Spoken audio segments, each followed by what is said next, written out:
I paid for this seat. 4 words that made a flight attendant freeze. A billionaire goes silent, and an entire business-class cabin hold its breath. They wanted him gone. A tired, worn-down single father who didn't look like he belonged.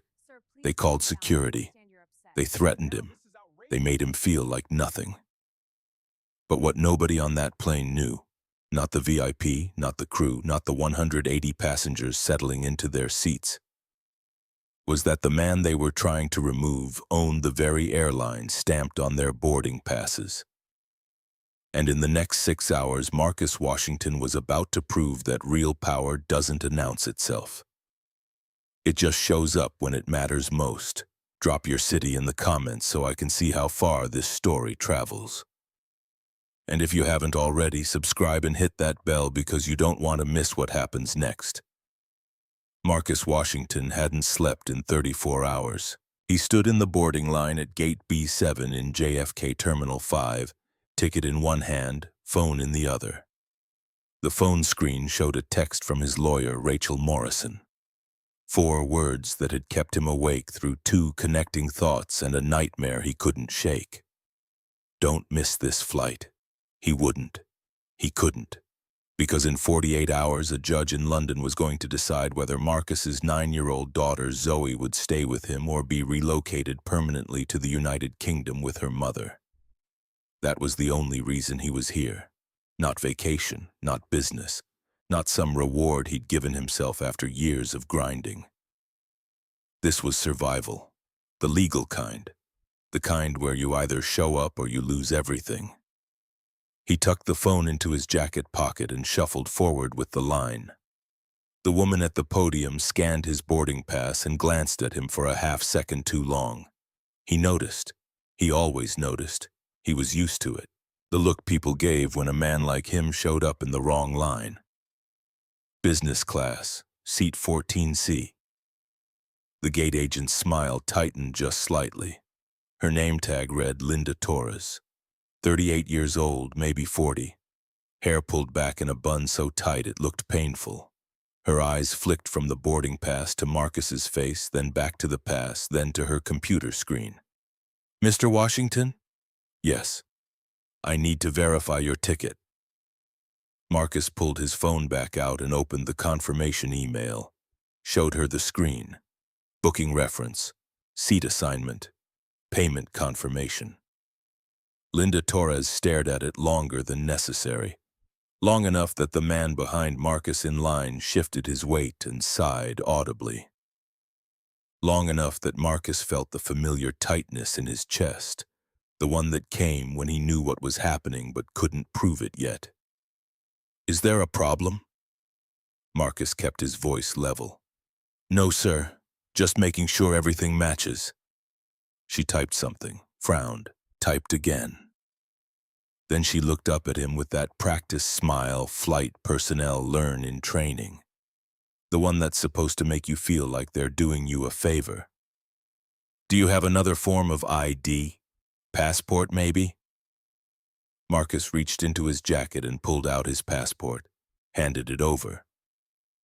Linda Torres examined it like she was authenticating a Rembrandt, flipped through pages, held it up to the light.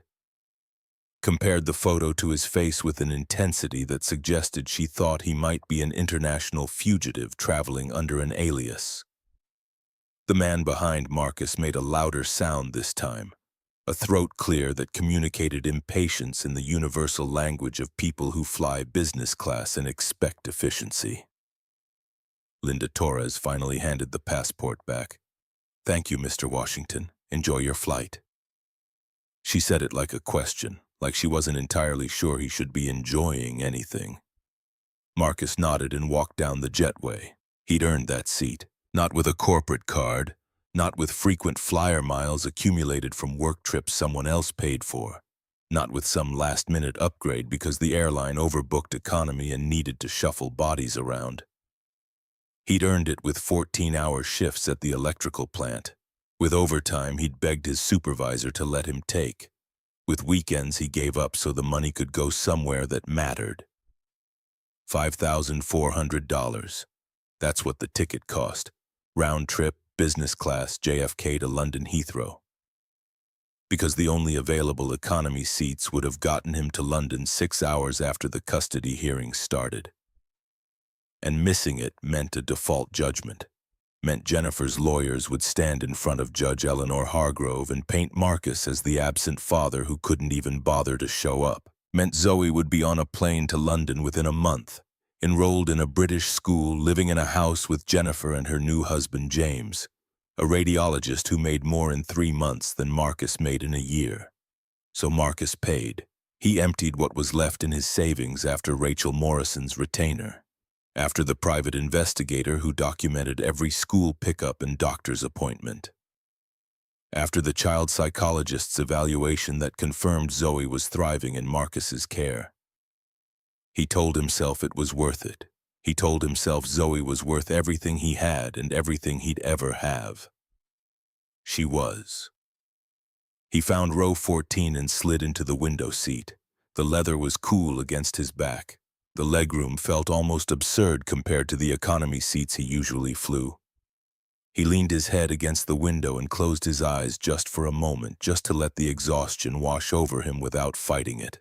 Around him, business class filled up with the kind of people who flew this way all the time. Suits that fit like they were sewn onto bodies. Watches that cost more than Marcus's truck. Cologne that didn't come from a drugstore shelf. They moved with ease like the cabin was an extension of their living rooms. Laptops out before the seatbelt sign even turned on. Phones pressed to ears, closing deals in whispered tones that somehow still managed to project authority. Marcus sat still. He didn't touch the menu card in the seat pocket, didn't adjust the seat controls, didn't flag down the flight attendant for a pre-departure drink. He just sat there and tried to breathe through the weight pressing on his chest. His phone buzzed again. Another text from Rachel Morrison. He opened it with a thumb that felt too heavy. Custody cases like this hinge on showing up. The judge needs to see you're the one fighting. If Jennifer's legal team can argue you didn't prioritize the hearing, it's over. Marcus typed back with one hand. I'm on the plane. I'll be there. Then he put the phone on airplane mode and exhaled slowly through his nose. He thought about Zoe, about the way she laughed when he burned pancakes on Sunday mornings, that bright giggle that started in her belly and bubbled up until her whole body shook. About how she'd started reading chapter books out loud to him at night, not because she needed help with the words anymore, but because she knew he liked listening to her voice. About the drawings she'd taped to the refrigerator last week. 2 stick figures holding hands, one tall, one small, underneath in purple crayon, me and Dad forever. He pressed his palm against his chest and held it there, feeling his heartbeat through the fabric of his shirt. Feeling the ache that lived just beneath his ribs, the one that showed up every time he thought about losing her. He wasn't going to lose her, not today, not ever. The cabin doors hadn't closed yet. People were still boarding, filling the aisles with rolling luggage and the rustle of coats being shoved into overhead bins. Marcus kept his eyes closed and let the sounds wash over him. He was good at this, good at making himself small, good at not taking up space, good at being invisible when visibility meant scrutiny. It was a skill he'd learned young. Growing up in Cleveland in a neighborhood where being noticed by the wrong people meant trouble. Working his way through community college while his friends were either getting locked up or getting out. Landing the job at Midwest Industrial Electric at 22 and realizing that even in a safety vest and steel-toed boots, even with a clipboard and a certification that said he knew what he was doing, some people would always look at him and see someone who didn't belong. So he learned to be quiet, to do the work, to let his competence speak louder than his presence. And it worked, for the most part, until moments like the one at the gate when quiet competence didn't matter because someone had already decided what they were looking at. The memories came without permission. They always did when he was this tired. 6 months ago, sitting in a conference room across from Jennifer and her attorney. Jennifer looked different than he remembered. thinner, her hair shorter, wearing a dress he'd never seen before, navy blue with a pearl necklace that probably came from James. She wouldn't look at him, just stared at the table while her lawyer laid out the case for relocation. Better schools, cultural opportunities, extended family support, a stable two-parent household. All the things Jennifer could provide in London that Marcus supposedly couldn't provide in Ohio. Rachel had countered with facts. Attendance records showing Marcus at every parent-teacher conference. Medical records documenting how Marcus handled Zoe's asthma attacks. Financial statements proving he'd never missed a child support payment, never been late on rent, never let Zoe go without anything she needed. But facts only mattered if the judge believed they outweighed opportunity. And opportunity had a seductive shine to it, especially when it came wrapped in private schools and museum memberships and summers in the English countryside. Marcus opened his eyes. The cabin was almost full now. Across the aisle, a woman in her 50s was settling into 14A, arranging a cashmere wrap over her shoulders like she was preparing for a transatlantic hibernation. 2 rows up, a man in a charcoal suit was already typing on his laptop, fingers moving with the mechanical rhythm of someone who'd written the same email 1,000 times. Marcus pulled his own phone out one more time before the flight attendants started their final checks. Opened his photos, found the one he'd taken 3 days ago. Zoe in the kitchen, flour on her nose, holding up a cookie she'd shaped like a star. She'd been staying with Marcus's mother while he was in New York for the pre-hearing depositions. His mother had sent updates every few hours. Zoe ate all her vegetables. Zoe finished her homework. Zoe asked when Daddy was coming home. He zoomed in on her face. 9 years old, brown eyes that looked just like his, smile that could disarm anyone, hair in 2 braids his mother had done because Marcus still hadn't mastered anything more complicated than a ponytail. She had asthma, moderate, persistent asthma, the pulmonologist called it, diagnosed when she was 5, after a cold turned into something that made her wheeze so hard Marcus thought her ribs might crack.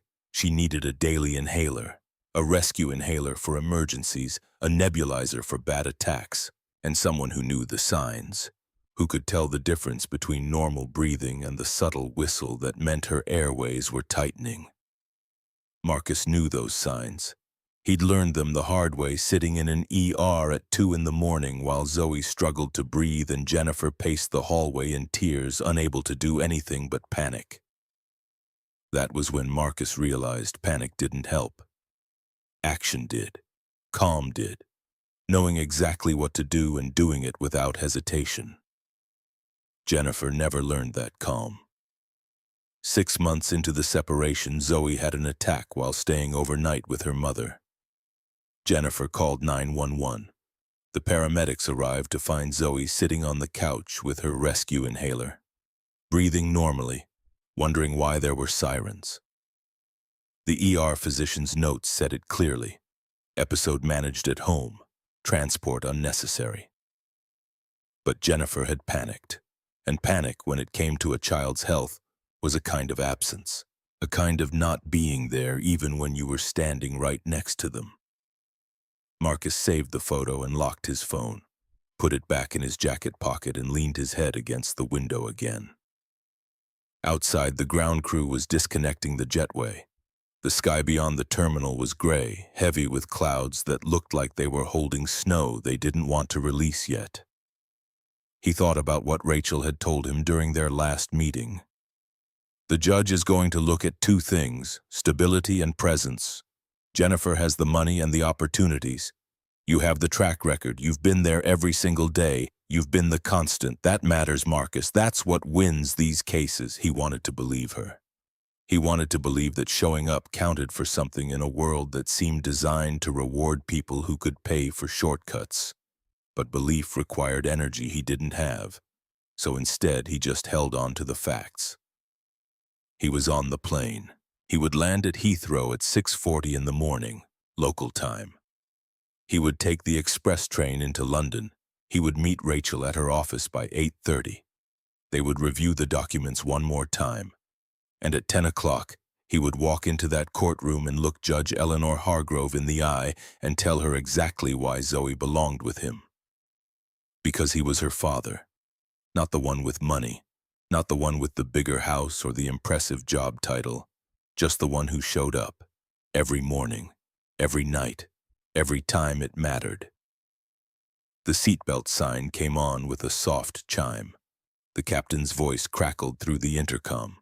Standard greeting, weather update, estimated flight time 7 hours and 20 minutes.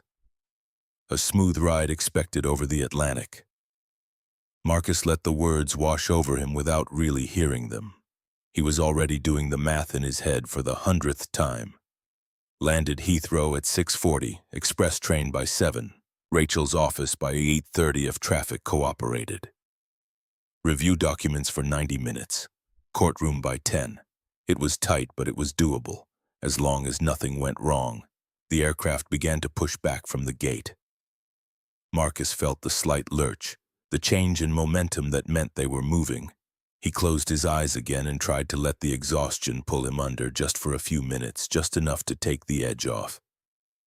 That's when she appeared. A flight attendant. Mid-40s, dark hair pulled back in a bun. Name tag read Maureen Caldwell. She walked down the aisle with purpose, scanning seat numbers until her eyes landed on Marcus. She stopped. "Mr. Washington?" Marcus looked up. "Yes." She smiled.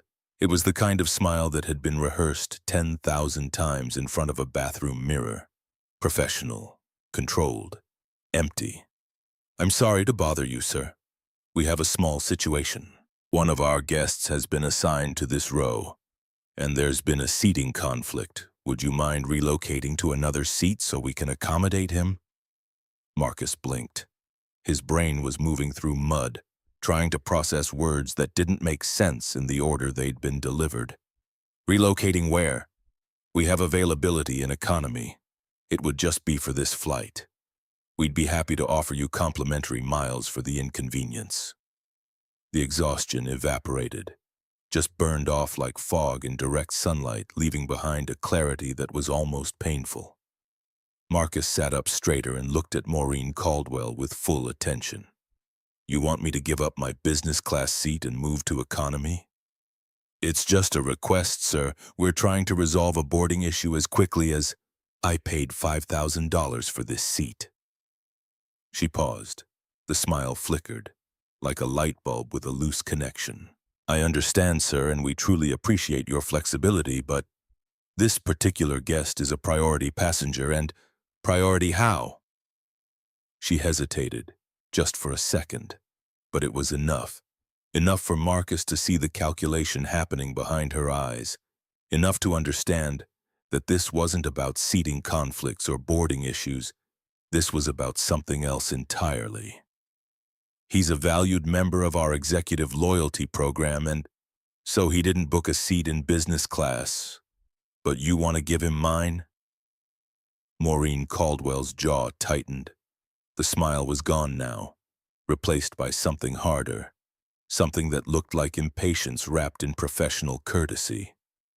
"Sir, I'm simply asking if you'd be willing to—" "No." The word sat between them like a wall. Solid, immovable, the kind of word that doesn't leave room for negotiation. She straightened her posture, adjusted the jacket of her uniform. When she spoke again, her voice had lost all pretense of friendliness. "Mr. Washington, I understand this is frustrating, but I'm encouraging you to consider the offer. The miles we're providing are quite generous, and I don't need miles, I need this seat. I have a legal obligation in London tomorrow morning, and I booked this flight specifically because it's the only one that gets me there in time." "I appreciate that, sir, but is there a written policy that says a paying passenger can be moved to accommodate someone else after boarding?" She didn't answer. "Is there?" Marcus repeated. His voice was still calm, still level, but there was iron underneath it now. The kind of iron that came from 22 years of being underestimated and learning exactly when to stop bending. Maureen Caldwell's eyes darted toward the front of the cabin, toward someone Marcus couldn't see yet. "Let me speak with the cabin director. I'll be right back." She turned and walked briskly up the aisle. Marcus watched her go. His heart was hammering now, not from anger but from something deeper, something older, the specific exhaustion that came from having to fight for things other people took for granted. He'd spent his whole life being the guy people looked past, the guy who got talked over in meetings, the guy whose ideas got credited to someone else, the guy who showed up early, stayed late, did the work, and never got thanked because thank you required seeing someone in the first place, and every time he'd done the polite thing. He'd moved, he'd stepped aside, he'd swallowed whatever he was feeling and told himself it didn't matter. But this time it did matter, because Zoe was on the other end of this flight. And if he got bumped to economy, if economy was full and he got bumped to a later departure, if he missed the hearing by even an hour, Jennifer's attorneys would use it. They'd frame it as negligence, as proof that he wasn't committed, as a reason to take his daughter 3,000 miles away, so no. He wasn't moving. Not today. 2 minutes passed, then 3, then 5. The cabin had gone quiet in a way that felt deliberate. The other passengers in business class had noticed. Some pretended to read, others glanced sideways, their eyes moving between Marcus and the front of the cabin where Maureen Caldwell had disappeared. A woman across the aisle whispered something to her husband, who shook his head slightly and looked away. Marcus felt their eyes, felt the weight of their assumptions. He knew what they saw, a man in a jacket that had seen better days, hands that were rough from work, not soft from typing, no briefcase, no laptop, no air of authority. They saw someone who didn't belong, and now they were watching to see if he'd be removed. That's when the VIP arrived. He came down the aisle like he owned it, tall, tanned, silver hair styled in a way that suggested a standing appointment with someone who charged $200 for a haircut. Navy blazer, no tie. The kind of man who walked into rooms and expected them to rearrange themselves around him. His name was Victor Sterling, 56 years old. Founder and managing partner of Sterling Capital Ventures, a tech investment firm that had backed 3 companies that later went public and made early investors obscenely wealthy. Forbes had profiled him twice. He had a verified checkmark on every social media platform. He had a reputation for being brilliant, ruthless, and absolutely certain that the world owed him convenience. And right now, the world owed him seat 14A. He stopped at row 14 and looked at Marcus the way you'd look at a coat someone left on your chair. Not with hostility, just with the mild confusion of a man who expected obstacles to remove themselves. "This is my row." He didn't say it to Marcus. He said it to Maureen Caldwell, who had reappeared behind him like a shadow. "Yes, Mr. Sterling, we're working on resolving the situation." "What situation?" Victor Sterling looked at Marcus directly now, taking inventory, the jacket, the hands, the exhaustion written on his face. "Who is this?" Marcus met his gaze and didn't blink. "I'm the person sitting in the seat I paid for." Sterling's expression didn't change. He turned back to Maureen. "I was told this row would be cleared." "We made the request, sir. The passenger has declined." "Declined?" Sterling said the word like it was foreign, like he'd never heard it used in reference to himself. He looked at Marcus again, longer this time, really looking. "Listen, I don't know what your situation is, and I'm sure you're a perfectly fine person, but I fly this route 8 times a year. I have meetings in London that affect thousands of jobs. I need the space, the quiet, and the window, so let's make this easy. Take the upgrade offer, move to the back, and everyone's happy." Marcus looked at him without moving. "Everyone except me." "Come on, man, it's just a seat." "Then take a different one." Victor Sterling's nostrils flared, just slightly, just enough. He turned sharply to Maureen Caldwell. "Get your supervisor." "Mr. Sterling, Now!" Maureen disappeared again. Victor Sterling didn't sit down. He stood in the aisle, arms folded, blocking the path, a silent power move. A way of saying I'm not going anywhere and neither is this problem until it's solved the way I want it solved. Marcus didn't look at him. He looked straight ahead. His hands were steady on the armrests, but his pulse was racing. Not from fear, from the specific kind of adrenaline that came from knowing a fight was coming and not being able to avoid it. A minute later, a new face appeared. Older, more senior. Name tag read Vincent Harlow, cabin director. Probably 50 years old, gray at the temple. The kind of gravitas that came from 20-plus years of managing conflicts at 30,000 feet. Good evening, gentlemen. I understand there's a disagreement about seating. There's no disagreement, Victor Sterling said. His voice had the clipped efficiency of a man used to being obeyed. There's a passenger in a seat that was supposed to be available for me. Fix it. Vincent Harlow looked at Marcus. His eyes did the same assessment everyone else's had done. Quick, efficient, drawing conclusions from surfaces. Sir, I apologize for the confusion. We'd like to offer you a seat in our premium economy section along with a full refund of the fare difference and 10,000 bonus miles. Marcus shook his head slowly. I appreciate that, but I'm not moving. Sir, we're trying to accommodate a valued... Is there a regulation that allows you to forcibly relocate a passenger who has a confirmed paid ticket in their assigned seat? Vincent Harlow hesitated. Because if there is, Marcus continued, and his voice was still calm, still controlled, but there was steel underneath it now. I'd like you to cite it, and I'd like it in writing, and I'd like the names of every crew member involved in this request, because my lawyer is going to want them. The cabin went dead silent. People 3 rows away stopped pretending not to listen. Phones came out, not obviously, just slight movements, hands shifting, screens glowing. Victor Sterling stared at Marcus like he'd just spoken in a language Sterling didn't know existed. You're going to lawyer up over an airplane seat? Marcus turned to face him. When he spoke, his voice was low, deliberate. Every word chosen with precision. Mr. Sterling, I'm flying to London for a custody hearing.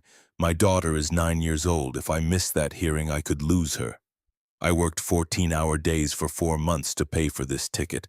I haven't slept in 34 hours. I haven't eaten since yesterday. And I am not giving up this seat because someone more important than me decided he wanted it. He paused. Let that sit. Let the entire business class cabin hear it.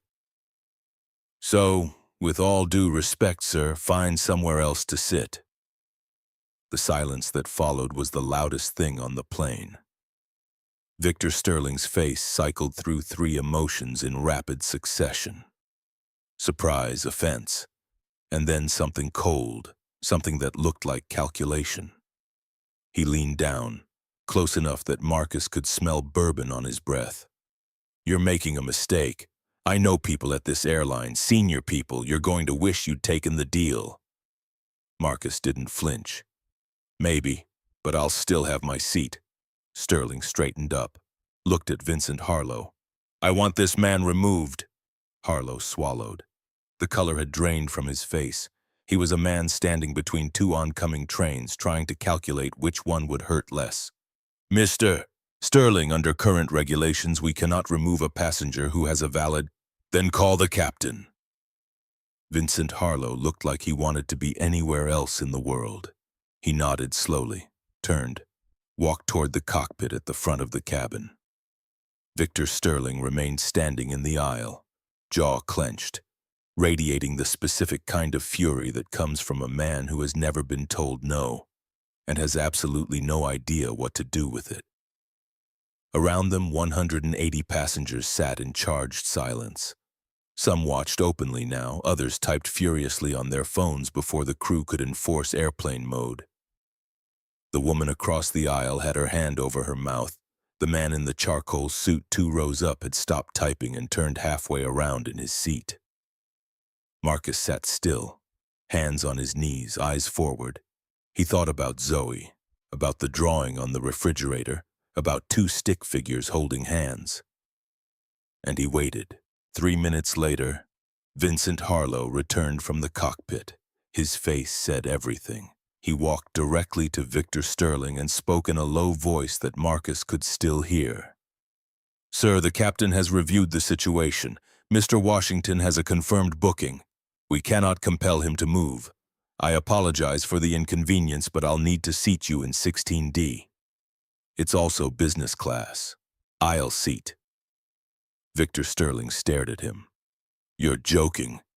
"I'm not, sir." The moment stretched. Sterling grabbed his bag from the overhead bin with more force than necessary. He looked at Marcus one last time. There was something in his eyes. Not defeat exactly, but the specific resentment of a man who just lost a fight he thought was already over. He walked 2 rows back and dropped into 16D without another word. Maureen Caldwell passed by Marcus's row without looking at him. Vincent Harlow gave him a brief nod, almost imperceptible, before returning to his station near the galley. Marcus exhaled. His hands were shaking now, not from fear, from the adrenaline dump of standing his ground in a room full of people who expected him to fold. He leaned back against the headrest and closed his eyes. He'd won the seat, but the flight was far from over. Because as the aircraft began its taxi toward the runway, Marcus Washington's attention shifted from the cabin to the window. And what he saw there, faint, almost invisible in the glow of the runway lights, was about to change everything. A thin, dark line running along the underside of the left wing. Liquid, moving slowly, catching the light. Marcus sat up straight. The exhaustion vanished again. He pressed his face to the glass and looked closer. His blood went cold. It wasn't water. Marcus's fingers gripped the armrest so hard his knuckles turned white. He blinked, looked again, told himself it was water. Condensation from the air conditioning system. A trick of the runway lights bouncing off wet tarmac. But it wasn't. The liquid was dark, not the clear shimmer of water catching light. This was something heavier, something with color. A reddish amber tone that spread in a slow, deliberate trail along the underside of the wing, creeping toward the trailing edge like a wound that hadn't been noticed yet. Marcus knew that color. He knew it the way a man knows the tools of his trade, the way muscle memory outlasts conscious thought. 22 years working in industrial electrical systems.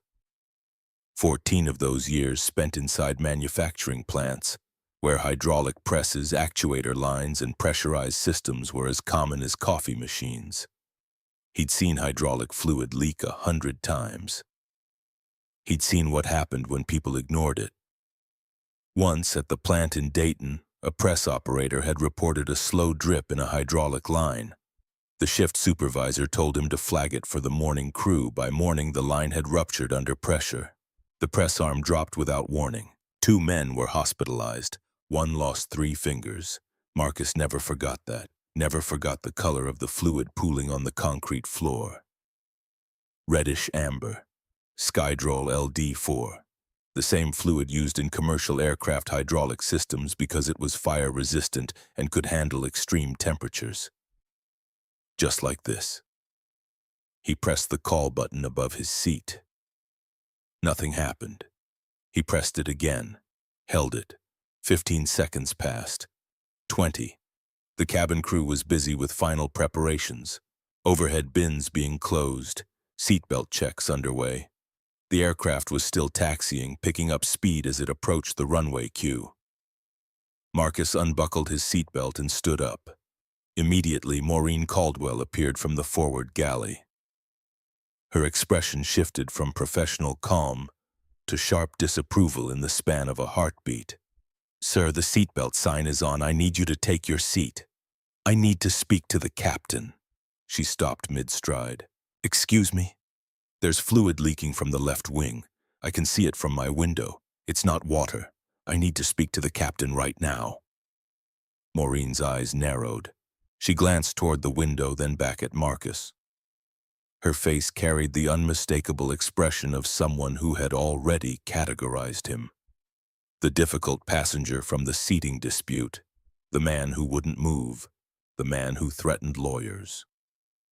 Now he was causing more trouble. Mr. Washington, I assure you, our aircraft undergoes a thorough inspection before every flight. What you're seeing is most likely condensation from the air conditioning system. It's perfectly normal. It's not condensation. Sir, please sit down. Have you looked at it? I don't need to look at it. Your ground crew missed it. Her smile disappeared entirely. The professional veneer cracked just enough to show irritation underneath. Mr. Washington, sit down. He didn't move. I've worked around hydraulic systems for over 20 years. That fluid is not water, it's not condensation. It's leaking from somewhere near the actuator housing. And if this aircraft takes off with a compromised hydraulic line, you're looking at partial or complete loss of flight control surfaces. Maureen stared at him. Her lips parted, then closed. For the first time since this conversation started, something flickered behind her eyes. Not belief exactly, but doubt. The kind of doubt that makes a person pause even when they don't want to. Stay here. Do not move from this spot. She turned and walked quickly toward the front galley. Marcus watched her lean into the intercom panel. He couldn't hear what she said, but he saw her gesturing toward the left side of the plane. He saw her shake her head. He saw her pause, listen, then nod. She came back. The doubt was gone, replaced by the certainty of someone who'd just been told exactly what to think. The captain says it's been noted and it's within normal parameters. Please return to your seat. Within normal parameters? Marcus's voice rose slightly, not shouting, but firm enough that passengers nearby turned their heads. Did he actually look at it, or did he take your word for it? Mr. Washington, did anyone walk out there and physically inspect the left wing in the last 10 minutes? She didn't answer. That's what I thought. Sir, I'm going to ask you one more time to return to your seat. If you refuse, I will be forced to involve security and you will be removed from this aircraft. Marcus almost laughed. The irony hit him like a freight train. 10 minutes ago, they wanted him to give up his seat. Now they wanted him to sit in it and be quiet. Either way, the message was the same. Stop being a problem, but he wasn't being a problem. He was trying to prevent one. He looked Maureen Caldwell in the eye. Go ahead, call security, call whoever you want. But I'm telling you right now, that leak is real. And if this plane takes off, every person on board is at risk, including you. His voice carried. He hadn't intended it to, but the acoustics of the cabin made sure of it. Heads turned, whispers started. A man in row 12 pulled out his phone and aimed it toward Marcus before a crew member waved him off. From 2 rows back, Victor Sterling's voice cut through the murmur like a blade. Oh, for God's sake, what is it now? Marcus ignored him. Victor Sterling didn't take well to being ignored. He unbuckled his seatbelt and stood, stepping into the aisle with the energy of a man who had decided he was going to end this personally. Are you serious right now? First the seat, now this. You're holding up an entire flight because you think you saw something out the window? Marcus turned to face him. I didn't think I saw something. I saw it. You're an electrician, not a pilot. Sit down and let the professionals handle it. The professionals missed it. Sterling took a step closer. His face had gone red, not from exertion, from the specific frustration of a man who thought he'd already won a fight and was now being forced back into the ring. You know what I think? I think you're still upset about the seat. I think this is your way of making a point, and I think everyone on this plane is tired of your act. Marcus felt the heat rise in his chest. He could feel the eyes of 60 business-class passengers on him, could feel the judgment, the assumptions, the quiet consensus forming. This man is the problem. But he held steady, because this wasn't about ego, wasn't about pride or the seat or Victor Sterling or being right. This was about what he saw through that window, and what he saw scared him. Mr. Sterling, I don't care what you think about me. I don't care if every person on this plane thinks I'm crazy, but I have seen hydraulic fluid leak before. I've seen what happens when it's ignored. And I'm not going to sit quietly and hope for the best while this aircraft takes off with a potential failure in the flight control system. That's not your call to make. Then whose call is it? Because the crew won't look. and the captain hasn't left the cockpit." Sterling opened his mouth, but before he could speak, Vincent Harlow appeared again. He looked like he'd aged 5 years in the last 15 minutes. Deep lines around his eyes, jaw tight. "Gentlemen, please, both of you need to take your seats immediately. We are second in line for takeoff." Marcus turned to him. "Mr. Harlow, I am asking you, not telling you, asking you to relay one thing to the captain. Tell him there is a visible fluid trail along the underside of the left wing, originating from the area near the inboard actuator housing. Tell him it is not condensation. Tell him it is consistent with Skydrol hydraulic fluid. And tell him that if he doesn't stop this aircraft and request a ground inspection, he is taking off with an uninspected anomaly on a transatlantic flight." Harlow stared at him. The color had drained from his face. He looked like a man who suddenly realized he was responsible for a decision that could end very badly no matter which way he chose. "That's all I'm asking. If I'm wrong, we lose 10 minutes. If I'm right, we save 180 lives. The cabin went silent again. That particular kind of silence that happens when everyone is listening but no one wants to be caught doing it. The woman across the aisle had stopped pretending to read. The businessman in the charcoal suit had turned completely around in his seat. Even the flight attendants near the galley had gone still. Harlow swallowed hard.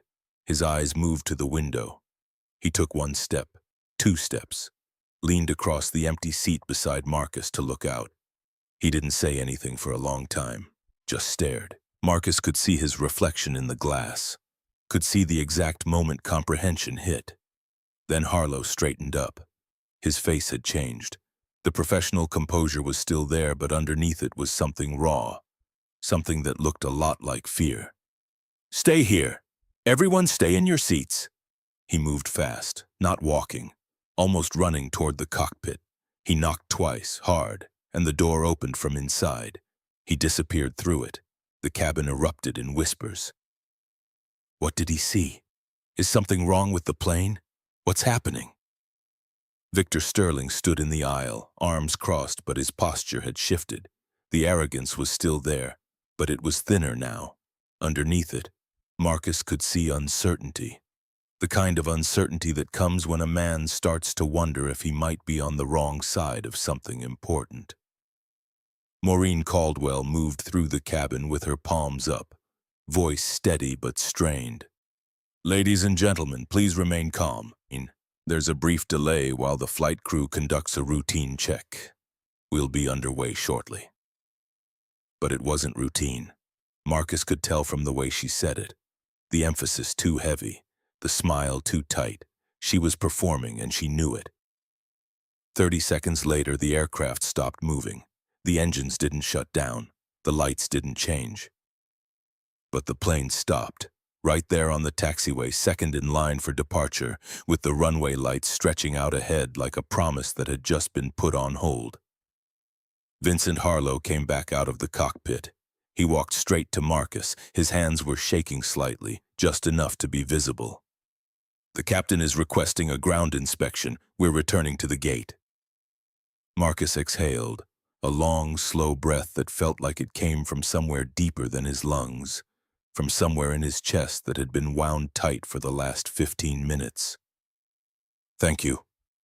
Harlow nodded, but he didn't walk away immediately. He leaned in close, close enough that only Marcus could hear. "How did you know?" Marcus looked at him. "Because I've seen it before, and last time nobody listened." Harlow held his gaze for a moment. Then he turned and addressed the cabin, his voice carrying the forced calm of a man trying to prevent panic. "Ladies and gentlemen, the captain has decided to return to the gate for an additional safety inspection. This is purely precautionary. We ask for your patience and cooperation." The groans were immediate. A woman in row 9 threw her hands up. "You've got to be kidding me." A man behind her muttered loud enough to be heard 3 rows away. "I have a connection in London. This is going to cost me the meeting." Someone else, even louder. "This is because of that guy, isn't it? The one who wouldn't give up his seat." Marcus felt every word like a small stone hitting his back. He didn't turn around, didn't respond.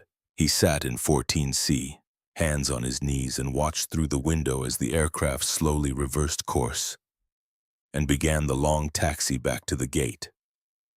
Victor Sterling dropped into 16D.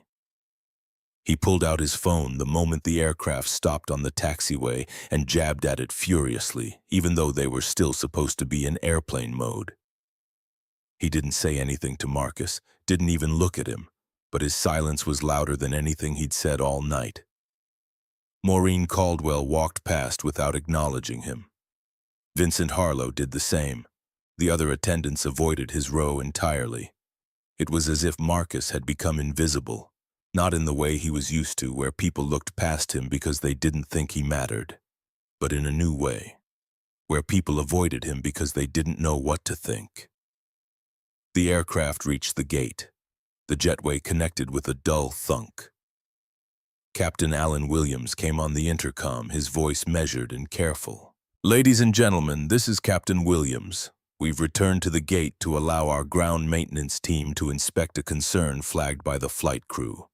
We understand this is inconvenient and we appreciate your patience. We'll provide an update as soon as possible." A concern flagged by the flight crew, not by a passenger, by the flight crew. Marcus noticed the phrasing. He didn't blame them. He understood. It was easier to say the crew caught something than to admit a passenger in a worn jacket had seen what the professionals missed. The forward cabin door opened. 2 ground engineers in high-visibility vests boarded, spoke briefly with Vincent Harlow, then exited through the door and down the stairs to the tarmac. Marcus watched from his window. He could see them now. 2 figures in orange vests walking beneath the left wing with flashlights. They moved slowly, methodically. One crouched down. The other directed a light upward along the wing's underside. They stopped, both of them, at the same time. Crouching beneath the wing in a spot roughly where Marcus had seen the fluid trail begin. One of them stood up and spoke into a radio. The other pulled out a rag and touched it to the surface of the wing, then held it up to the light. Even from inside the cabin, Marcus could see the color on the rag, reddish amber. His heart pounded, not from vindication, not from relief, from the cold, simple understanding of what would have happened if no one had listened, if the crew had brushed him off completely, if Harlow hadn't leaned across and looked out that window. They would have taken off, climbed to 37,000 feet, crossed over the open Atlantic, and somewhere over that black water with nothing below them but ocean and nothing around them but night. The hydraulic pressure would have dropped. The flight control surfaces would have gone sluggish, then unresponsive. The pilots would have fought. They would have tried every procedure in the book. And it might not have been enough. 5 more minutes passed, then 10, then 20. The cabin grew restless. Passengers shifted in their seats, conversations grew louder. The energy in the plane had changed from annoyance to something else. Something quieter, something that tasted like anxiety. Because by now, everyone had noticed that the engineers were still under the wing, that more people had joined them, that the flashlights were still moving. And no one was saying it was routine anymore. Vincent Harlow came through the cabin one more time. He didn't stop at Marcus's row. He went all the way to the back, speaking to passengers in a calm, measured voice. But Marcus noticed his hands. They were clasped behind his back, and his fingers were interlocked so tightly his knuckles were pale. Maureen Caldwell stood in the forward galley with her arms folded, staring at the floor. She hadn't spoken to Marcus since the plane stopped, hadn't spoken to anyone. She just stood there, perfectly still, as if replaying the last 30 minutes in her head, and arriving at a conclusion she didn't want to reach. Marcus looked out the window one more time. A 3rd engineer had arrived. This one carried a clipboard and was crouched directly beneath the actuator housing, pointing at something and shaking his head. Then the cabin lights brightened. Captain Williams' voice came over the intercom again, but this time the tone was different. The casual authority was gone. In its place was something measured, careful, unmistakably serious. "Ladies and gentlemen, this is Captain Williams again. Our ground maintenance team has identified a mechanical concern that requires further evaluation. For the safety of everyone on board, we've made the decision to take this aircraft out of service. The flight is canceled." The cabin erupted. Voices overlapped. Hands shot up. The woman in row 9 was already on her feet. A man near the back shouted something about compensation. Victor Sterling slammed his tray table shut with a crack that echoed through the cabin. But Marcus didn't move. He sat in 14C staring out at the wing, watching the engineers work.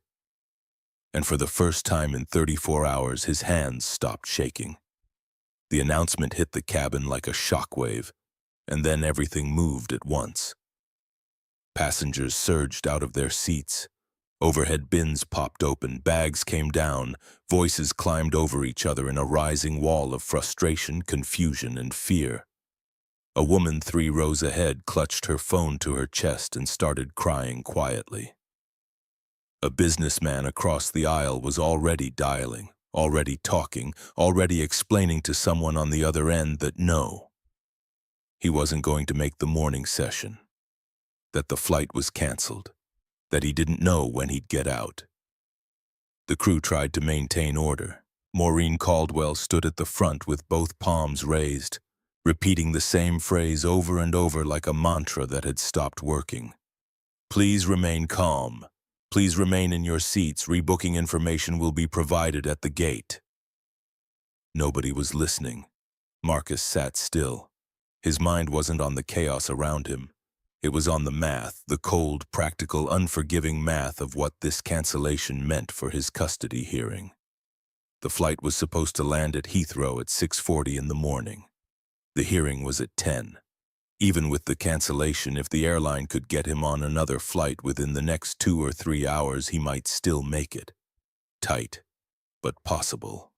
But if they couldn't, if the next available flight didn't get him to London until tomorrow afternoon, if there were no seats, no alternatives, no way across the Atlantic in time, then it was over. Rachel Morrison had been very clear about that. A default judgment. A ruling made without him in the room. Jennifer's legal team painting his absence as proof that he didn't care enough to show up.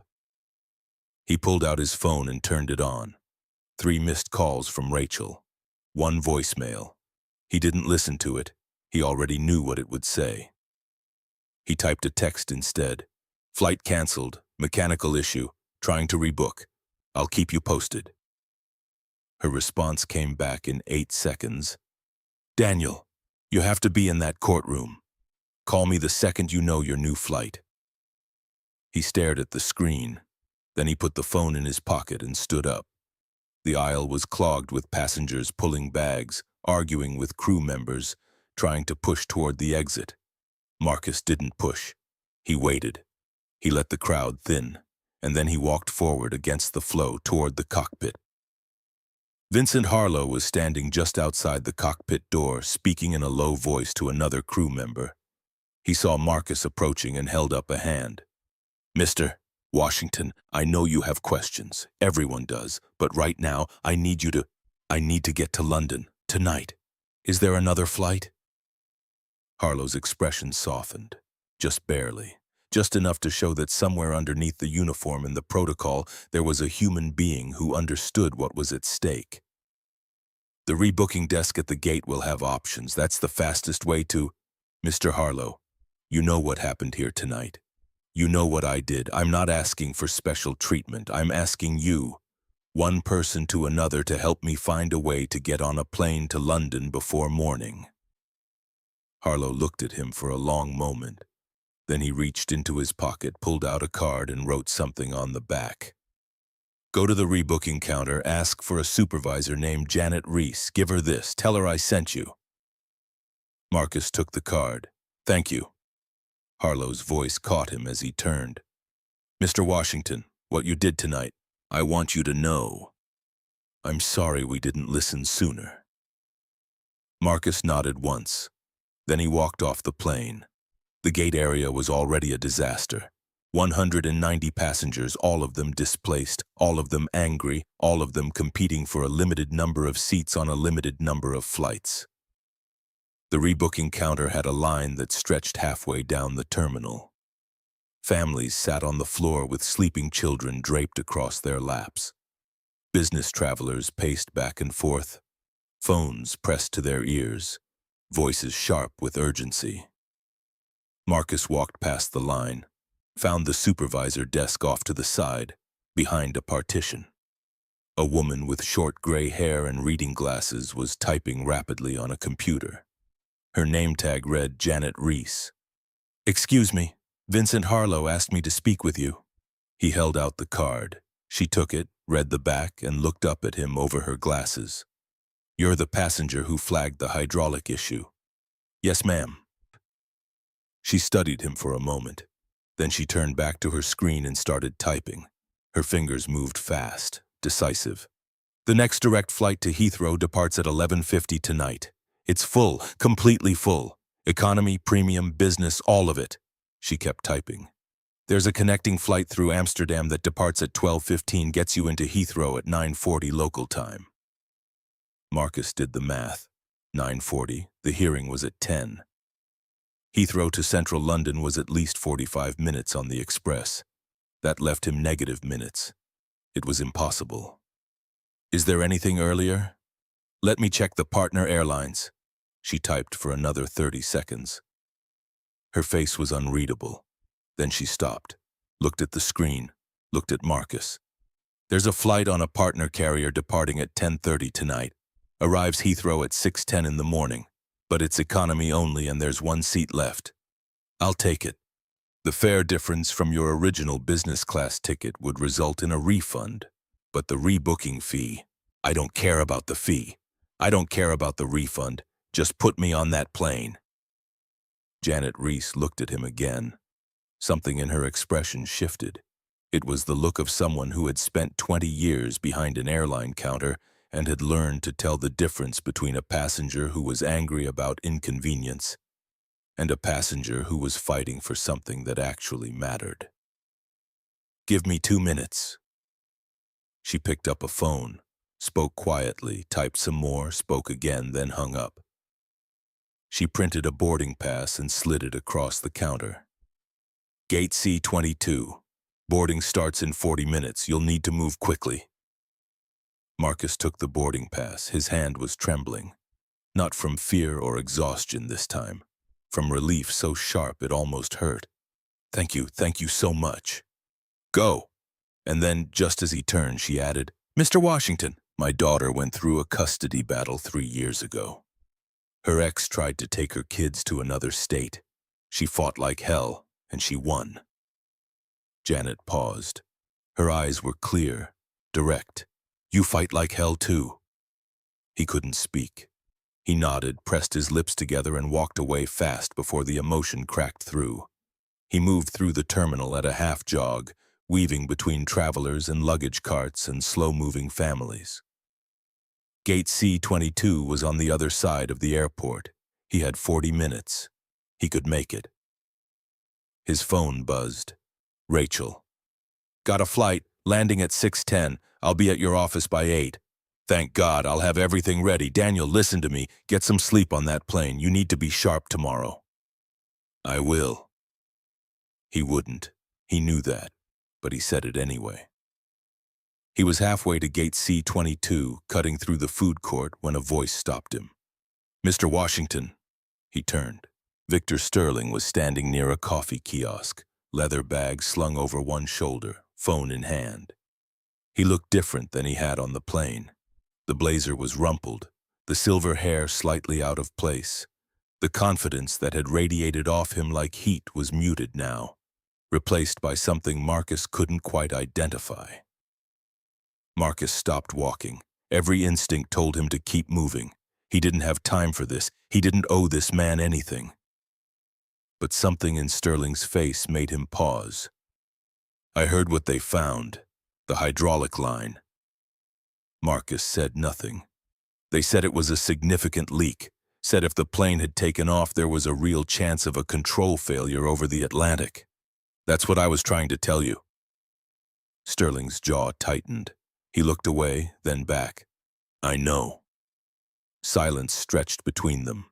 Around them, the terminal hummed with the chaos of displaced passengers and delayed flights. But in that small pocket of space near the coffee kiosk, it was just two men standing 3 feet apart, dealing with the weight of what had almost happened. I owe you an apology. On the plane, the things I said, the way I handled that. Sterling paused. He seemed to be choosing his words carefully, like a man who wasn't used to apologizing and was building the sentence one piece at a time. I was wrong. I was out of line, and I'm sorry. Marcus studied him, searched for the angle, the calculation, the strategic move, because men like Victor Sterling didn't apologize without reason. Men like Sterling always had a play, but he didn't see one. What he saw was a man standing in an airport terminal at 10 o'clock at night, looking genuinely shaken, genuinely humbled, and genuinely struggling with the realization that his own arrogance had nearly prevented someone from saving his life. You could have taken the deal, you could have moved to economy, you could have given up that seat and ended up somewhere else on the plane, where you wouldn't have been near that window, where you wouldn't have seen the leak. Sterling's voice dropped. I know, and I tried to make that happen. I pushed for it. I pushed hard. He ran a hand through his hair. The polish was completely gone now. What was left looked raw. If you had moved, nobody would have seen it, would they? Marcus didn't answer. He didn't have to. I've been sitting here for the last 20 minutes thinking about that. Thinking about what would have happened, about my wife, my kids, about the fact that I was more concerned about getting a window seat than listening to a man who was trying to keep us alive. He stopped, swallowed. His composure cracked just for a second, just enough for Marcus to see the fear underneath, the real, genuine, bone-deep fear of a man who had looked back at a near miss and realized how close he'd come. I've got 3 kids, 2 boys and a girl. 13, 11, and 8. Marcus felt something shift in his chest. I've got one. A girl, she's 9. The custody hearing? Yeah. Is that where you're heading now? Marcus held up the boarding pass. New flight, different airline. I'll make it. Sterling nodded. Then he reached into his jacket pocket and pulled out a business card. Held it out. Marcus looked at it but didn't take it. I'm not looking for... I know you're not. That's not what this is. I just want you to have my contact information, in case you ever need anything, legal support, a reference, whatever, no strings, I mean that. Marcus looked at the card, then at Sterling. Then he took it and put it in his pocket. Thank you. Don't thank me. I don't deserve it. Sterling paused. His voice had gone quiet. Washington, I've built a career on reading people, on sizing them up in 30 seconds and deciding what they're worth. And tonight I looked at you and decided you were nobody. I decided you didn't belong. I decided you were less important than me because of what you were wearing and where you work and how tired you looked. He stopped again. The words seemed to catch in his throat. And you turned out to be the most important person on that plane.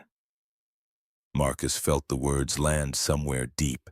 Not like a compliment, like a truth that had been waiting to be spoken out loud. He didn't know what to say, so he said the only thing that felt honest. I was just the guy who looked out the window. No, you were the guy who refused to stop looking even when everyone told you to sit down and shut up. That's different. That's the part most people don't have. They stood there for another moment. 2 men from different worlds, separated by money and status and every assumption the world uses to sort people into categories. And for just that moment, none of it mattered. I've got to go. My gate's on the other side of the terminal. Sterling extended his hand. Marcus shook it, firm, brief, the way men shake hands when something real is passed between them and words aren't enough to carry it. Good luck tomorrow with the hearing. Thanks. Marcus turned and walked fast. He didn't look back. The terminal was thinning out now. The rush of displaced passengers had spread across the airport, absorbed into other gates, other flights, other plans hastily remade. Marcus's footsteps echoed on the polished floor as he moved through the corridors, past darkened storefronts and empty seating areas. His body was screaming. 36 hours without sleep. His legs felt heavy. His eyes burned. The adrenaline that had carried him through the confrontation on the plane, the inspection, the rebooking, was fading now, leaving behind a bone-deep weariness that settled into him like cold water. But he kept walking, because Zoe was waiting, not literally. She didn't know any of this was happening. She was at home with Marcus's mother, probably asleep, probably curled up with the stuffed rabbit she'd had since she was 3. She didn't know that her father was in an airport 3,000 miles away, running on fumes and fear and a love so fierce it had kept him upright for 36 hours straight. She didn't know, but she was the reason he kept moving. He reached gate C-22 with 12 minutes to spare. The boarding area was half full. A different airline, a different crew, a different plane. He checked the wing instinctively, scanning from inside the terminal. Old habit now, or maybe new habit, hard to tell. He found a seat near the window and sat down. His legs thanked him. His back thanked him. His eyes tried to close on their own. His phone buzzed, a text from a number he didn't recognize. "Mr. Washington, this is Vincent Harlow. Janet Reese gave me your number. I hope that's okay. I wanted you to know that the maintenance report came back. The leak was in the primary hydraulic actuator for the left aileron. Significant fluid loss. The engineering team classified it as a high-risk failure point. Their assessment is that if the aircraft had reached cruising altitude, there was a strong probability of partial loss of lateral control." Marcus read it twice. Partial loss of lateral control. Over the Atlantic. At night. With 180 people on board. Another text followed. "The captain asked me to personally thank you. The airline will be reaching out formally, but he wanted you to know that in his professional opinion, your observation tonight prevented a potential catastrophic event. His words, not mine." Marcus stared at the screen. He tried to process it, tried to feel something appropriate, relief, pride, vindication, something.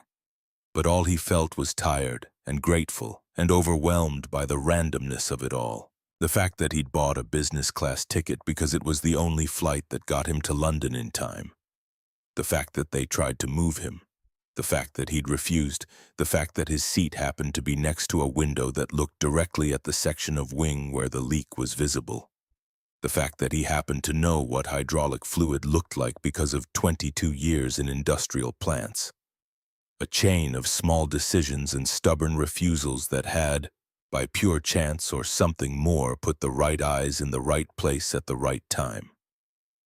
He typed back, "Thank you for listening to me, Mr. Harlow. That's the part that mattered." Then he put his phone away. Boarding was called. Marcus stood, grabbed his bag, and joined the line. Economy seat, middle row. It didn't matter. Nothing about the seat mattered. All that mattered was that the plane would take off, cross the ocean, and land at Heathrow at 6:10 in the morning. He'd be in Rachel's office by 8, in the courtroom by 10, and when the judge asked whether Marcus Washington was the kind of father who showed up, who fought, who put his daughter first above everything else, the answer would be sitting right there in that courtroom, tired, unshaven, running on coffee and willpower, but present, always present. He handed his boarding pass to the gate agent, walked down the jetway, and found his seat. Middle row, economy, between a teenager with headphones and an elderly woman reading a paperback novel. He sat down, buckled in, leaned his head back. And for the first time in 36 hours, Marcus Washington closed his eyes. Not to sleep, not yet. Just to hold still for one moment and let the truth of the night settle over him.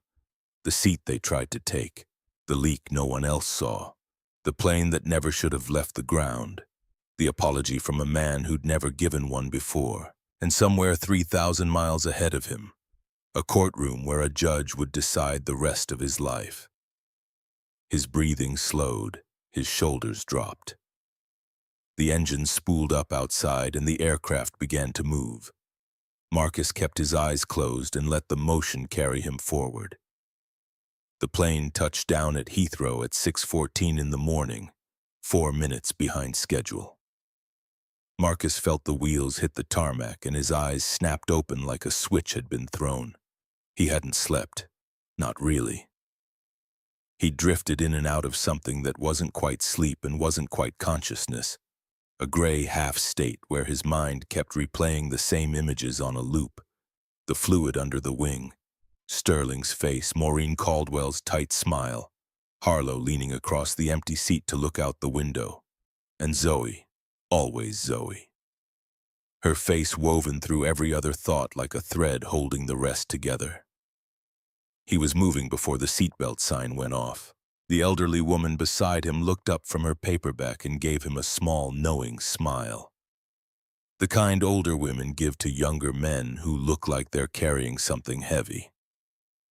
He nodded at her and pulled his bag from under the seat.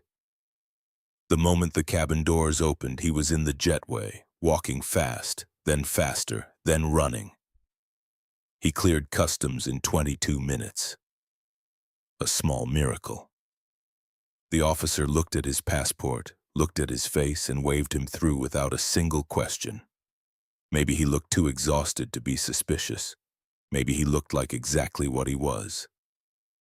A father with somewhere urgent to be. He hit the Heathrow Express platform at 6:51. The train left at 6:55. He dropped into a seat, pulled out his phone, and called Rachel Morrison. She picked up on the first ring. "Tell me you're on the ground." "I'm on the ground. Heathrow Express. I'll be at Paddington by 7:15. "Thank God. Okay, listen. I need you at my office by 8, no later. We have to go through the final documents, and there's something new." Marcus's stomach dropped. What kind of new? Jennifer's lawyers filed a supplemental motion yesterday afternoon. They're arguing that your work schedule demonstrates an inability to provide consistent daily care. They've submitted your overtime records from the last 6 months. Marcus closed his eyes. His overtime records. The same overtime he'd worked to pay for the lawyer. The ticket. The fight to keep his daughter. They were using it against him. How bad is it? It's not great, but it's not fatal. I've prepared a counter-argument. The overtime was temporary and directly tied to funding this legal process. It actually demonstrates commitment, not neglect. But I need you sharp, Marcus. I need you calm and articulate in that courtroom. Can you do that? I haven't slept in almost 40 hours. I know, I can hear it in your voice. There's a shower at my office. Fresh coffee. I'll have everything laid out. You walk in, clean up. We prep for 90 minutes and we walk into that courtroom ready, okay? Okay? Marcus, yeah? You made it. You're here. That already matters more than you know. He hung up and stared out the window as London blurred past. Green fields giving way to brick and concrete and glass. A city waking up around him while he ran on fumes and adrenaline and something deeper than either. He thought about what Rachel had said. Jennifer's lawyers had pulled his overtime records. 6 months of 14-hour shifts, 6 months of missed dinners and early mornings and weekends spent at the plant instead of at home. They'd taken the evidence of his sacrifice and reframed it as evidence of his failure. That was the cruelty of it, not the legal strategy, the framing, the way the same set of facts could tell 2 completely different stories depending on who was telling them. In one story, Marcus Washington was a father who worked himself to the bone to fight for his daughter. In the other, he was an absent parent who prioritized his job over his child. Same man, same hours, same calloused hands and tired eyes. 2 opposite conclusions. He knew which story Jennifer's lawyers would tell. He knew how it would sound in a courtroom. He knew that a judge who didn't know him, who had never seen him make Zoe's lunch at 5 in the morning or braid her hair before school or sit on the edge of her bed reading stories until she fell asleep, would have to decide which version of Marcus Washington was real based on paperwork and arguments and the performance of two legal teams. It terrified him. The train pulled into Paddington at 7:18. Marcus was off the platform and into a cab within 2 minutes. He gave the driver Rachel's office address and leaned back, willing the London traffic to cooperate for once in its existence. It didn't, but he made it to her office at 7:52. 8 minutes early. Rachel Morrison was already at her desk. She was a small woman in her early 50s with sharp eyes and a habit of speaking in clipped, precise sentences that wasted nothing. She'd been practicing family law for 23 years. Marcus's case wasn't her biggest. It wasn't her most complicated, but she'd told him once over coffee during their second meeting that it was the one she cared about most. "You look terrible." "Thank you."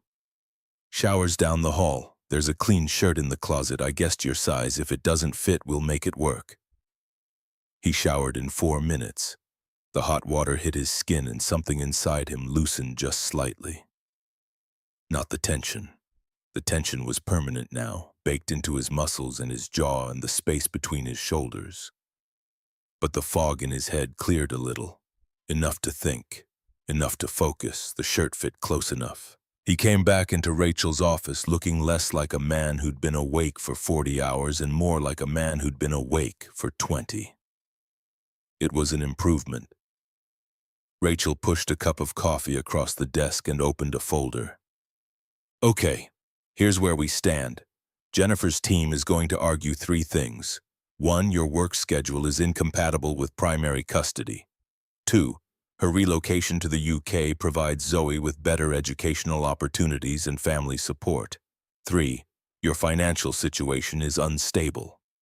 My financial situation is unstable because I spent everything I had on this case. I know, and that's exactly what I'm going to tell the judge. But I need you to say it too, in your own words, without anger, without bitterness.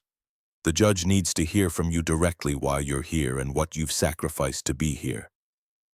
"What do you want me to say?" Rachel leaned forward. "I want you to tell the truth, simply, clearly. I want you to tell the judge who Zoe is to you, not in abstractions, not in legal language. Tell the judge about Sunday mornings. Tell the judge about the drawings on the refrigerator. Tell the judge about reading chapter books at night. Tell the judge what your life looks like with your daughter in it, and what it would look like without her."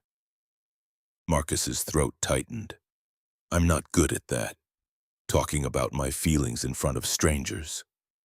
"I know you're not, but today you have to be, because Jennifer's lawyers are polished and prepared, and they're going to paint a very convincing picture of a mother who can provide a stable, affluent home in a country with excellent schools and extended family support. And the only thing that can compete with that picture is the truth about who you are as a father. Not on paper. In person." He nodded. He drank the coffee. He listened while Rachel walked him through the documents, the timeline, the counter-arguments, the likely questions from the judge. She was thorough, relentless, and by 9:30 Marcus felt something that almost resembled preparedness. Not confidence. He was too tired and too honest with himself for confidence. But preparedness, a readiness to walk into that room and say what needed to be said. They took a cab to the courthouse. Neither of them spoke during the ride.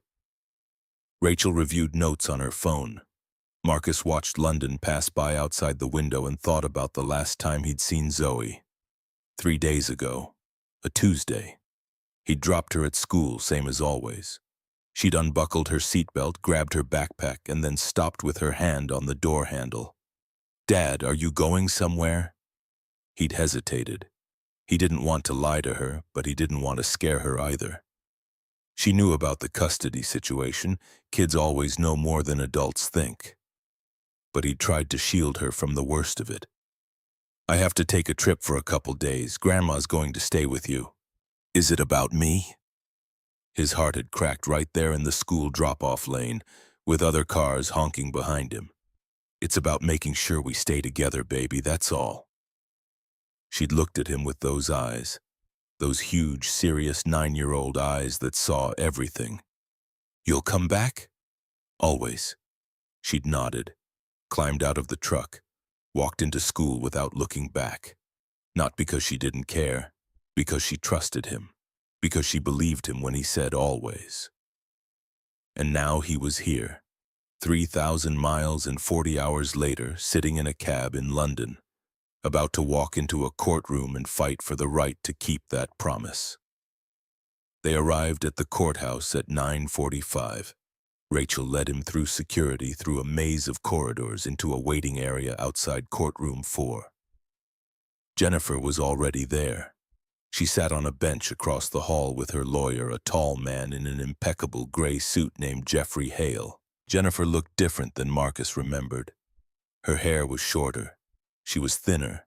She wore a navy dress and heels and a pearl necklace that Marcus had never seen before. She looked composed, polished, ready. She glanced up when Marcus walked in. Their eyes met for exactly 1 second, then she looked away. There had been a time when that face was the center of his world. When he'd loved her so completely that the idea of sitting across a courtroom from her would have seemed like a bad dream. But that was before the arguments that never resolved, before the silence that replaced the fighting. Before she told him one Tuesday evening while Zoe was in the bathtub singing to herself that she was leaving, that she'd been offered a position in London, that she wanted to take Zoe with her. He'd said no. She'd filed, and here they were. Jeffrey Hale leaned over and whispered something to Jennifer. She nodded without expression. Rachel touched Marcus's arm. Don't look at her, don't engage. Focus on me and focus on the judge, that's it. I know. Marcus, I mean it. Whatever they say in there, whatever they claim about you, you stay calm. You do not react, you wait for your turn and then you speak, understood? Understood. The courtroom doors opened at 10 sharp. They filed in, Marcus on one side, Jennifer on the other. Two people who had once shared a bed, a home, a child, a life. Now separated by a wooden table and a gulf of legal paperwork. The judge was a woman, late 60s, silver hair, reading glasses on a chain around her neck. Her name was Justice Eleanor Hargrove, and she had a reputation, according to Rachel, for being thorough, fair, and deeply skeptical of parents who use children as leverage. Good morning.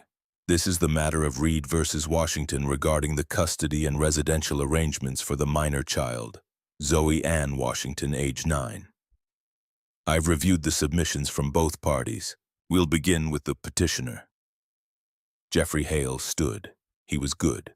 Marcus could see that immediately. His voice was measured, his arguments clean, his delivery smooth. He painted a picture of Jennifer as a devoted mother who had secured a prestigious research position at a London university, who had extended family in the area, who could provide Zoe with access to excellent schools, cultural enrichment, and a stable 2-parent home because Jennifer had remarried. A man named James, a radiologist. Marcus had never met him. Hale spoke for 20 minutes. He referenced studies on child development. He cited the educational rankings of the schools Jennifer had identified. He presented letters of support from Jennifer's colleagues, her new husband's family, and a child psychologist who had evaluated Zoe and concluded that she was adaptable and resilient. Adaptable and resilient, as if those were arguments for moving a child away from her father rather than descriptions of how she'd survived the divorce. Then Hale turned to Marcus. Your Honor, while we respect Mr. Washington's love for his daughter, the evidence shows a pattern of extended work hours that leaves Zoe in the care of her paternal grandmother for significant portions of the day. Mr. Washington's financial records indicate ongoing instability. His current living situation, a 2-bedroom rental, provides limited space, and his inability to offer the educational and social advantages available in London suggests truth that the child's best interests are served by granting primary custody to her mother. Marcus's jaw tightened. He felt Rachel's hand on his arm, steady, a reminder. Then it was Rachel's turn. She stood and she was everything Jeffrey Hale was not. Where he was polished, she was direct. Where he was smooth, she was sharp. She didn't paint a picture, she built a case, brick by brick. With facts that hit like hammer blows, she presented Marcus's complete work history, not just the overtime, the full picture. A man who had been employed continuously for 14 years, who had never missed a child support payment, who had adjusted his schedule after the separation to be home every morning for school drop-off and every evening for dinner, who had taken Zoe to every doctor's appointment, every school conference, every dance recital. She presented text messages between Marcus and Zoe's teachers showing his active involvement in her education. She presented a letter from Zoe's school counselor describing Marcus as exceptionally engaged and attentive. She presented financial records showing that Marcus's overtime was temporary and specifically tied to funding the custody process. Your Honor, Mr. Washington is not a perfect man. He's not wealthy. He doesn't have a prestigious position or a large house or family connections in London. What he has is a relationship with his daughter that is the foundation of her emotional world. Zoe Washington is not adaptable and resilient because she doesn't need her father. She is adaptable and resilient because her father has given her the security to be those things. Marcus felt something break loose inside him. Not sadness. Something bigger than sadness, something that had been compressed for months under the weight of lawyers and paperwork and fear, and was now expanding in his chest like a breath he'd been holding for a very long time. Then Justice Hargrove looked at him. Mr. Washington, I'd like to hear from you directly. In your own words, tell me why you believe your daughter should remain in your primary custody. Rachel gave him a small nod. Marcus stood. His legs felt unsteady. His hands gripped the edge of the table. He looked at the judge, and for a moment his mind went completely blank. Every rehearsed line, every careful phrase Rachel had coached him on, vanished, so he didn't use them. He just talked. Your Honor, I'm not going to tell you I'm the best father in the world. I'm not. I burn the pancakes most Sundays. I forget to sign permission slips. I once sent Zoe to school with 2 different shoes because I was running late and didn't notice. A small sound from somewhere in the courtroom. Almost a laugh. Almost. But I'm there. Every morning. I'm there every night. I'm there when she's sick. I'm the one sitting on the bathroom floor with her at 2 in the morning when she can't breathe because her asthma's acting up. When she had nightmares after the divorce, I'm the one who moved a sleeping bag into her room and slept on the floor for 3 weeks until she felt safe again. His voice cracked. He paused, swallowed, kept going. I took a flight yesterday from New York to be here today. The plane had a mechanical failure, a hydraulic leak that I identified because I've worked around those systems for 22 years. The flight was canceled. I got on another plane, a different airline. Economy seat, middle row. I haven't slept in almost 2 days.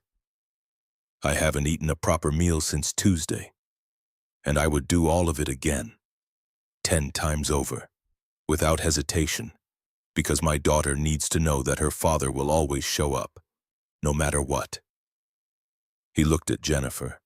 She was staring at the table in front of her, her hands folded in her lap. She didn't look up. Jennifer is a good mother. I've never said otherwise. Zoe loves her and she should, but Zoe's home is with me. Not because I'm better, not because I have more to offer on paper, but because I'm the one she calls when she's scared. I'm the one she reads to at night. I'm the one she drew on that picture on the refrigerator. He stopped. His throat was tight. His eyes were burning. She drew 2 stick figures holding hands. One tall, one small, and underneath in purple crayon she wrote, "Me and Dad forever." That's not a legal argument. I know that. But it's the truth, and it's the only thing I have that no document, no study, no financial report can capture. He sat down. The courtroom was quiet. Justice Hargrove removed her glasses and set them on the bench. She looked at Marcus for a long time. Then she looked at Jennifer, then at both lawyers. "I'm going to recess for 30 minutes. When we reconvene, I'll have questions for both parties, and then I'll make my decision." She stood. The courtroom rose with her, and then she was gone through a door behind the bench, and the room exhaled. Rachel leaned over. "You did good, Marcus." He couldn't respond. His hands were shaking. His eyes were wet. He pressed his palms flat against the table and focused on breathing. 30 minutes. In 30 minutes, a woman he'd never met before today would decide whether his daughter stayed with him or moved across an ocean.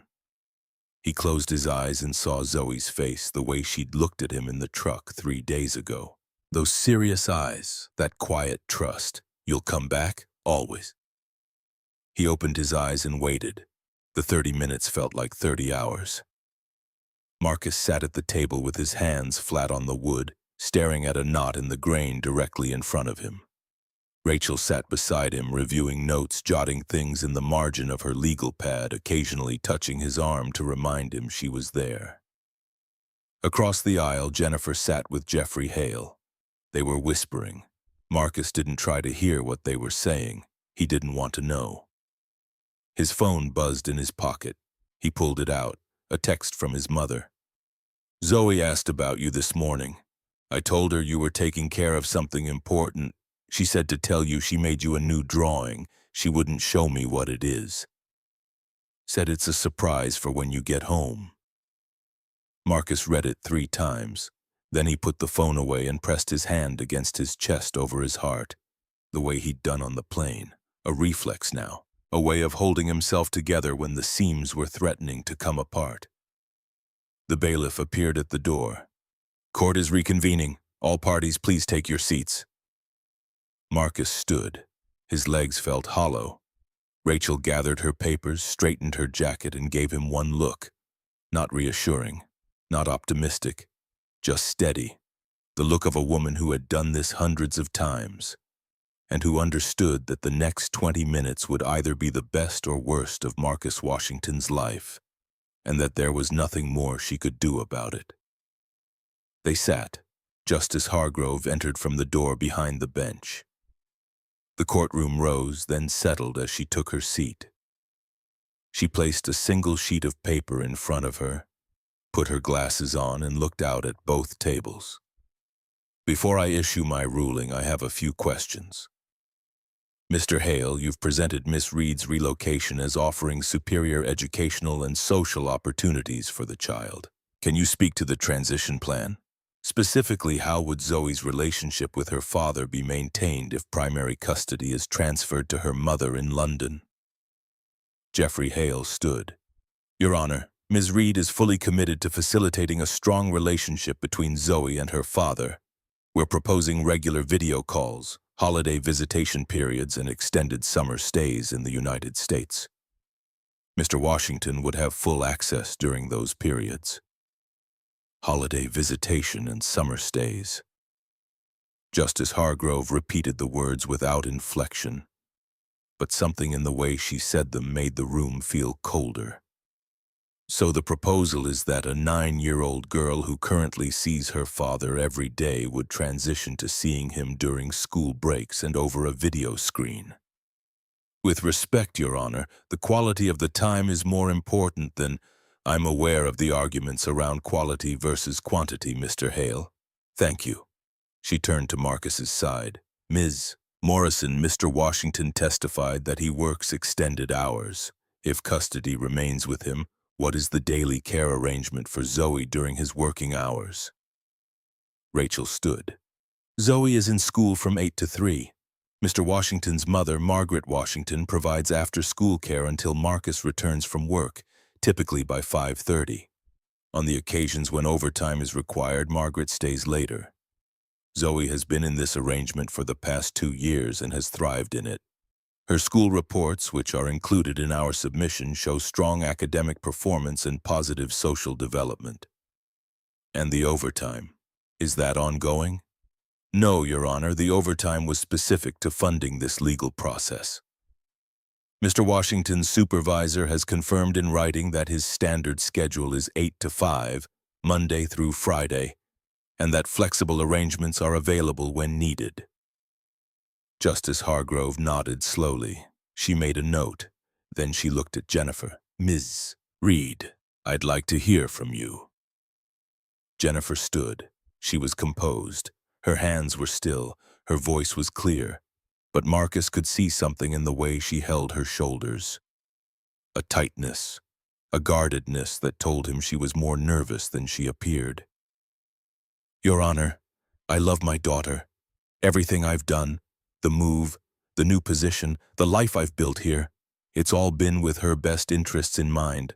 I believe London offers her opportunities she simply won't have in Ohio.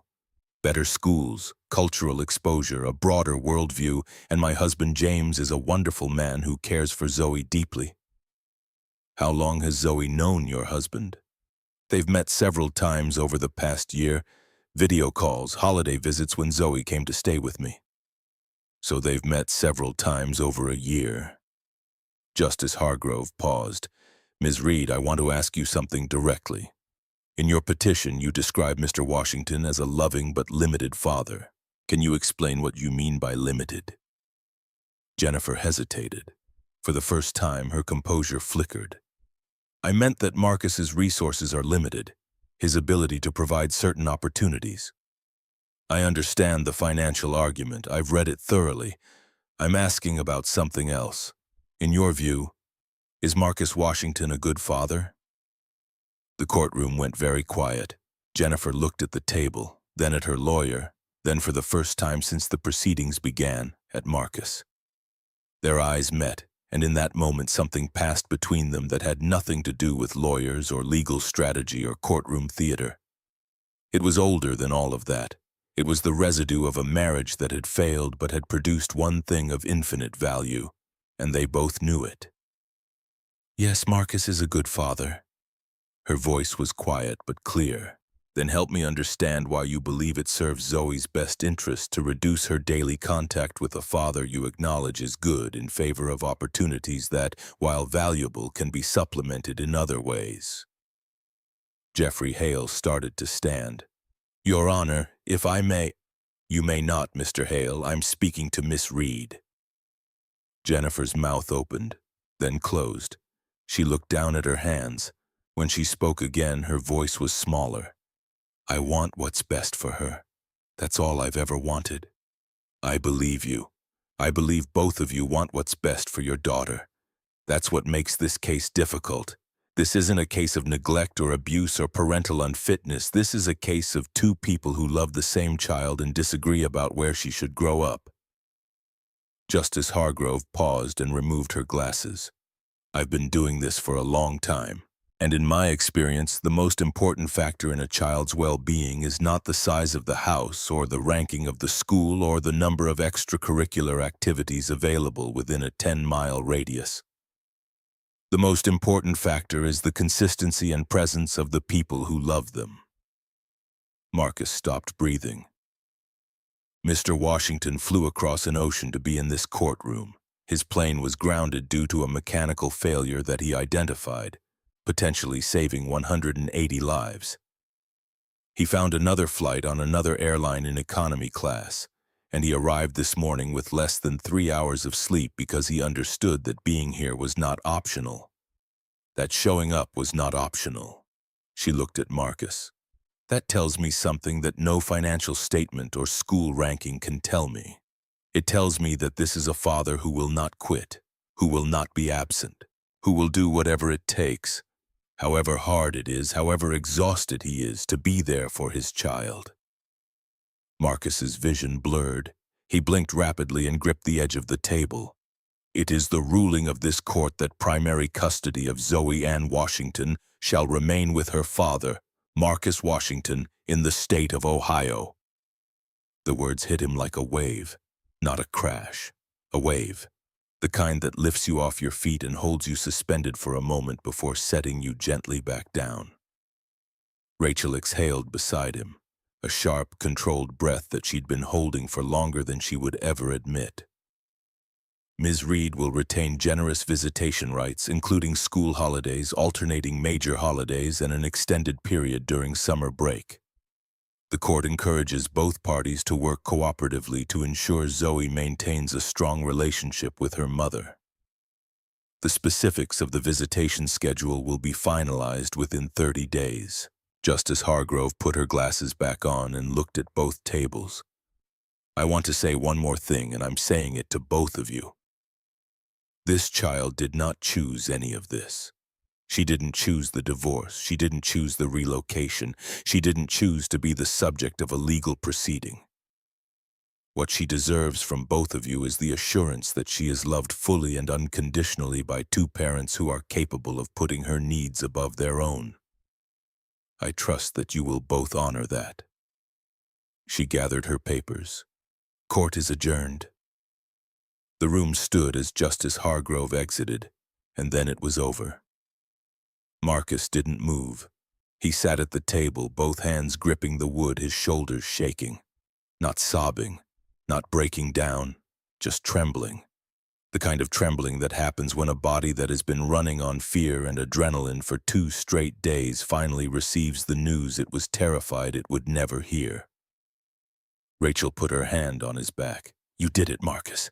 He couldn't speak. He shook his head, then nodded, then shook his head again.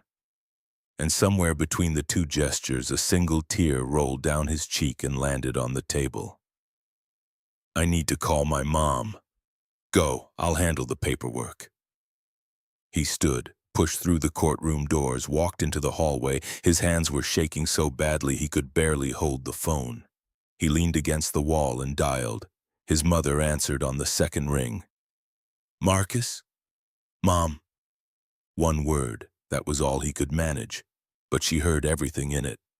"Oh, sweetheart, you got her?" "I got her, Mom. She's staying with me." The sound his mother made was something between a laugh and a cry, a sound that contained 63 years of living and loving and worrying about her son and her granddaughter and every terrible thing that could have happened but didn't. "Oh, thank God! Oh, Marcus, thank God! Can you put her on? Is she there?" "She's right here. She just got home from school. Hold on." A rustling. Footsteps. The sound of a phone being passed from one hand to another. "Dad?" Zoe's voice hit him like sunlight, like oxygen, like the first warm day after a winter that had lasted too long. "Hey, baby." "Grandma's crying." "Why is Grandma crying?" He laughed. It came out wet and ragged and completely involuntary. "She's happy, Zoe. She's crying because she's happy." "That's weird." "Yeah, it is." "Dad, when are you coming home?" "Tomorrow. I'm catching a flight tonight and I'll be home tomorrow morning." "Will you be here when I wake up?" "I will be there when you wake up. I promise." "Okay." "Dad?" "Yeah?" "I made you a new drawing. It's better than the last one. There's a dog in this one." He pressed his hand over his eyes. "We don't have a dog, Zoe." "I know, but maybe we should get one. I drew it already, so it's basically decided." He laughed again, harder this time. The kind of laugh that comes from the very bottom of a place that has been dark for a very long time and is suddenly, unexpectedly full of light. "We'll talk about it when I get home." "That means yes, Grandma," he said, "yes." He could hear his mother in the background, still crying, still laughing, telling Zoe that's not what he said, while Zoe insisted that it absolutely was. He leaned against the wall and let the sound of them wash over him. His mother, his daughter, the two people who made up the entire architecture of his life, still there, still together, still his. He hung up eventually. He didn't remember saying goodbye. The conversation just ended the way conversations with Zoe always ended. Abruptly, cheerfully, in the middle of a sentence about something unrelated. She'd been telling him about a caterpillar she found at recess. He smiled at the phone for a long time after the screen went dark. He was still standing in the hallway when Jennifer came through the courtroom doors. She stopped when she saw him. They were 10 feet apart. Her lawyer was behind her, already on his phone, already moving on to the next case. But Jennifer stood still. Marcus looked at her. He didn't feel triumph. He didn't feel vindication. He felt the particular sadness that comes from winning something in a place where winning means someone else lost. And the someone else was a woman he'd once loved, who was standing in a courthouse hallway in London with the knowledge that her daughter would be growing up an ocean away. Jennifer. She looked at him. Her eyes were red. Her composure, the polished, controlled exterior that had held firm through the entire hearing, was gone. She looked exactly the way she'd looked the night she told him she was leaving. Exhausted, conflicted, carrying something too heavy for one person. I'm not going to fight you on the visitation. Whatever schedule the court sets, I'll make sure she's available. Every holiday, every summer. You call her whenever you want. I won't get in the way of that. Jennifer's chin trembled. Marcus, she needs her mother. I've never said otherwise, and I'm going to make sure she has her mother in her life every single day if that's what you want. Jennifer pressed her hand to her mouth. She nodded. Tears spilled down her cheeks and she didn't wipe them away. Thank you. Her voice was barely a whisper. She's our daughter, Jennifer. She's not a trophy. She's not a win. She's a kid who loves both of us and she deserves to keep doing that. Jennifer nodded again. She took a breath, straightened her shoulders, and walked past him toward the exit. She didn't look back, but as she passed, her hand brushed his arm, lightly, briefly, a touch so quick it could have been accidental. It wasn't. Marcus watched her go. Then he turned and walked the other direction. He found Rachel in the lobby packing her briefcase. She looked up and studied his face. You okay? I think so. Yeah, I think I am. Good. Go home, Marcus. Go home and be with your daughter. He took the train back to Heathrow. He booked the evening flight, economy, middle seat, 7 hours and 45 minutes. He didn't care. The seat didn't matter. It had never really mattered. What mattered was where it was taking him. He boarded the plane, found his row, and sat down. The woman next to him was reading a magazine. The man on the other side was already asleep. Marcus buckled his seatbelt and leaned his head back. His phone buzzed one final time before he switched it to airplane mode, an email from an address he didn't recognize. He opened it. Mr. Washington, my name is Captain Alan Williams. I was the captain of Flight 2249, the aircraft you identified the hydraulic failure on. I've been flying commercial aircraft for 28 years. In that entire career, I have never had a passenger identify a critical mechanical fault that was missed during pre-flight inspection. The maintenance team's final report confirms that the leak in the primary hydraulic actuator for the left aileron had progressed to a level that posed a serious risk of partial control failure at altitude. I don't use the word hero lightly, and I know you probably wouldn't accept it, but I want you to know that 180 people went home to their families because you refused to be ignored. On behalf of my crew and every soul that was on that aircraft, thank you. I hope you got where you needed to go. Marcus read it once, then again. Then he closed the email and put the phone away. He thought about all the people who had tried to make him move. Maureen Caldwell with her rehearsed smile. Victor Sterling with his blazer and his bourbon breath. The passengers who whispered. The crew who pressured. Every set of eyes that had looked at him and decided he didn't belong. And he thought about what would have happened if he'd agreed, if he'd taken the miles. Accepted the downgrade, moved to the back of the plane like a man who knew his place. Seat 14C would have been empty or occupied by someone who didn't know what hydraulic fluid looked like. The plane would have taken off, climbed to altitude, crossed the ocean, and maybe everything would have been fine. Maybe the leak was slow enough. Maybe the redundant systems would have held. Maybe the pilots would have managed. Or maybe not. He'd never know. And that was the mercy of it, the not knowing. The simple, terrible mercy of a disaster that didn't happen because one tired man in a worn jacket looked out a window and refused to stay quiet. The plane pushed back from the gate. The engines spooled up.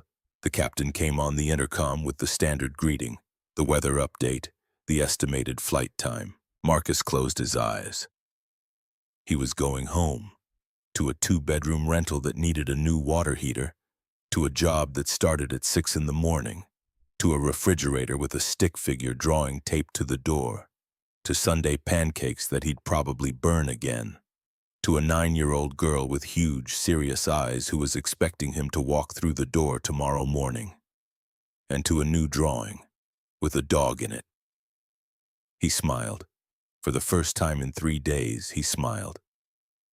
He was still smiling when the plane lifted off the runway and climbed into the evening sky, heading west, heading home, carrying a man who had done the only thing he'd ever known how to do. He showed up. He paid attention. He refused to move, and he kept his promise. That was enough. That had always been enough. Because Marcus Washington was never the kind of man who changed the world with power or money or influence. He was the kind of man who changed it by being exactly where he was supposed to be, doing exactly what needed to be done, at exactly the moment it mattered most, and the world, whether it noticed or not, was better for it.